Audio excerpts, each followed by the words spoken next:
Hola, buenas tardes, amigos. A petición de algunos compañeros, quiero hacer mi aportación con mi granito de arena como psicólogo con respecto al tema COVID, del COVID, perdón, sí, 19. Seguramente muchos colegas ya están haciendo lo mismo, y quiero platicar un poco acerca del tema de lo que está produciendo seguramente en muchos de nosotros el tema de la pandemia que nos está afectando ya a nivel mundial. Es muy importante hablarles acerca del miedo eh, y cómo afrontar el miedo ante esta pandemia. Un primer punto. El miedo no es negativo, el miedo es una emoción natural que se instala en nosotros como un mecanismo de supervivencia. Es decir, el miedo nos ayuda a reaccionar frente a una situación de riesgo, de peligro. Seguramente muchos hemos estado reaccionando ante esta situación de la pandemia, cuidando, protegiéndonos. Se convierte en negativo cuando nosotros nos quedamos paralizados frente a esta situación. Es decir, cuando ya no podemos reaccionar, ya no sabemos qué hacer. ¿Cuándo puedo yo identificar que ya es negativo o que ya me está afectando? Primero, cuando empiezo a sentirme vulnerable y desprotegido. Segundo, cuando empiezo a sentirme que amenazado, es decir, cuando siento el riesgo de la amenaza, ¿sí? Y entonces eso me pone en estado de alerta y eso va a generar una cosa que se llama paranoia. Tercero, cuando empiezo a sentirme impotente individualmente porque no sé qué hacer. Y cuarto, cuando pierdo el sentido de la realidad.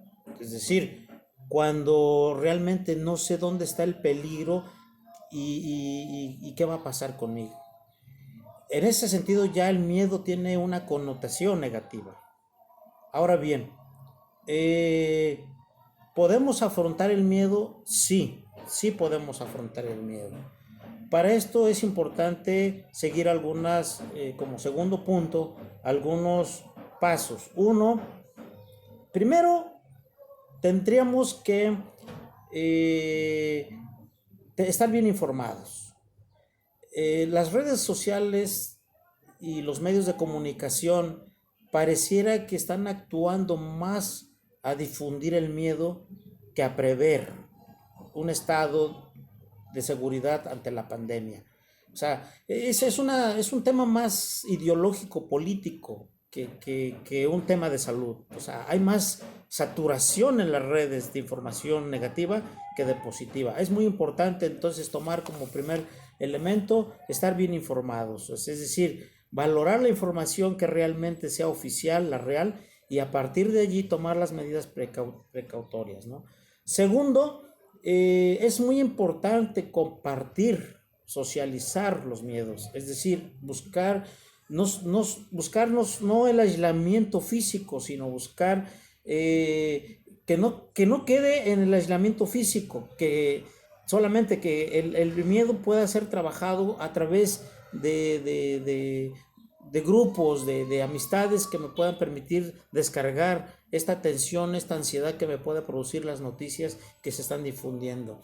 El aislamiento físico es importante, no el psicológico, no. El aislamiento psicológico es fundamental que lo mantengamos abierto como canal con los demás grupos, amigos, compañeros, familiares, etcétera.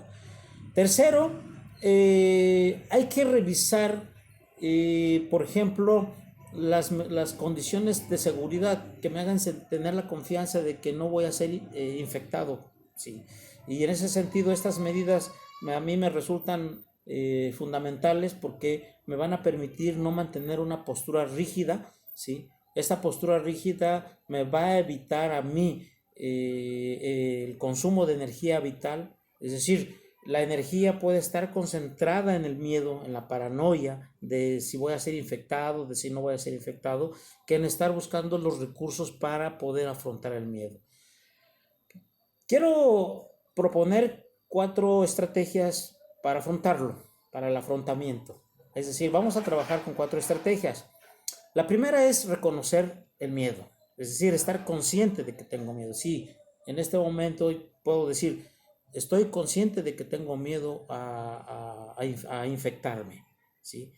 Reconocerlo es muy fundamental porque me permite ponerlo en la mesa para poder pasar al segundo momento, es decir, al momento del análisis, ¿sí? Para evaluar su base real, tenemos que evaluar si, por ejemplo, estoy checando que la parte oficial dice no salgan, no salgan de casa. No salir de casa no solamente tiene que ver con la infección, tiene que ver con el hecho de que no se saturen los hospitales. Aquí empiezo con lo que llamo evaluación. O sea, no salir no significa que no me voy a infectar. O sea, yo de hecho puedo decirles que corremos riesgos de infectarnos hasta con la propia familia.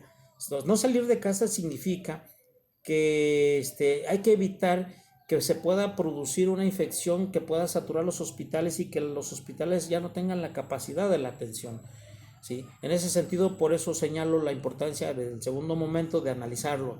Un tercer momento es socializar. Es muy importante que no nos quedemos con las emociones guardadas. Fundamental para que una emoción pueda ser liberada, hablarla, ¿sí? Con las personas indicadas, con las personas que les pueden ayudar, que les pueden escuchar para resolver sus problemas. Y un cuarto momento es descomponer análisis, descomponerlo para ponerlo en la zona de los riesgos, en la zona de riesgos, o sea, cuáles son los riesgos y cuáles no son los riesgos para que yo los pueda afrontar. Entonces, hay que evitar posturas rígidas, ¿sí? Los miedos generalmente se niegan para no sentirse mal, se ocultan para no preocupar al resto de los demás y se hacen como si no existieran, evitando o rehuyéndolos. No, hay que afrontarlos para poder empezar un primer manejo de esta emoción. Quiero dejarles hasta aquí esta explicación. Si hay alguna duda, comentario, con todo el gusto pueden preguntar. Soy psicólogo, estoy a sus órdenes. Los que ya me conocen pueden consultarme a través de las redes sociales, a través del teléfono, a través de mensajes de inbox y con todo gusto les ayudamos. Muchísimas gracias. Bonita tarde.